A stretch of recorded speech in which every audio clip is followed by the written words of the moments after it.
तो समाजवादी पार्टी और कांग्रेस जो है वो मिलकर लोकसभा का चुनाव लड़ेगी। हालांकि देखा जा रहा था कि सीट शेयरिंग पर बात नहीं बन पा रही थी, क्योंकि लगातार कांग्रेस की तरफ से मुरादाबाद सीट की मांग की जा रही थी और उसी सीट पर सहमति नहीं बन पा रही थी, क्योंकि समाजवादी पार्टी ने 2019 में मुरादाबाद की सीट पर जीत हासिल की थी।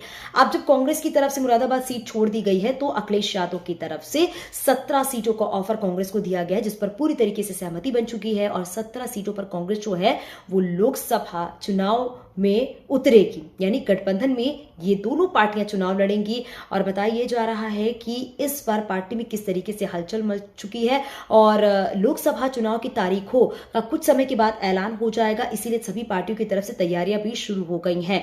साथ ही आप सभी को याद होगा कि 2017 में राहुल गांधी और अखिलेश यादव ने मिलकर गठबंधन में चुनाव लड़ा था, लेकिन गठबंधन को बुरी तरीके से हार मिली थी। इस गठबंधन में समाजवादी पार्टी ने 47 सीट जीती थी और कांग्रेस ने 7 सीटें जीती थी। लेकिन इस बार ये गठबंधन रंग लाती है या फिर नहीं लाती है, या फिर कोई एक नई तस्वीर सामने निकल कर आती है। और हाल फिलहाल में जब राहुल गांधी ने भारत जोड़ो न्याय यात्रा निकाली थी तो उसमें अखिलेश यादव शामिल नहीं हुए थे। हालांकि जब उनसे सवाल पूछा गया तो उन्होंने कहा अंत भला तो सब भला, कोई विवाद नहीं है, गठबंधन होगा और हम चुनाव साथ में लड़ेंगे। आपका क्या सोचना है कमेंट सेक्शन में जाके जरूर बताइएगा।